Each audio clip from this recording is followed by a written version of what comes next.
Pripremili smo vodu za poširana jaja na 1,5 litru pa do 2 litre, ovisno koliko jaja mislite kuhati da bude što veća dubina.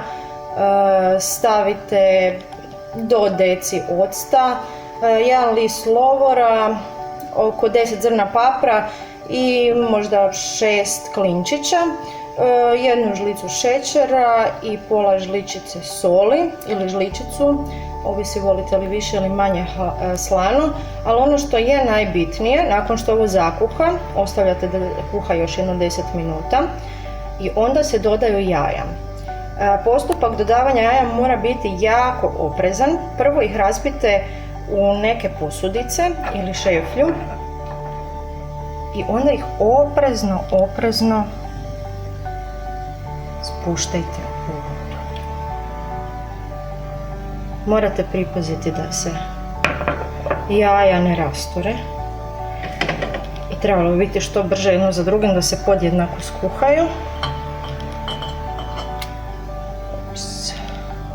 Malo su preblizu jedno drugome. I tako kuhajte jedno 4 do 5 minuta. Evo 4 minute su prošle i sad je bitno izvaditi jaja što opreznije šupljikavom žlicom i odmah prenijeti na vaš pripremljeni tost onako kako ste si vi zamislili. Znači u ovom slučaju je to umak od avokada, a može biti i preprženi špek za možda zimsku verziju. Ovo je malo lakša dijetna verzija. Ups, ode ovo.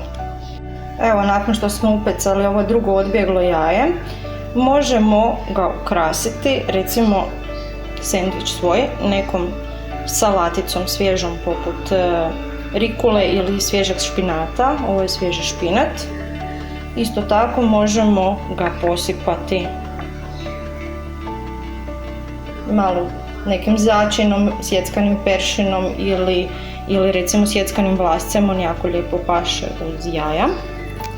I sad samo da vidimo da li se to skuhalo onako mekano kako mi to volimo.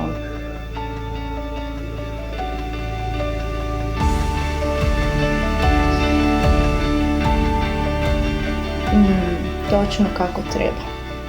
Dobar tek!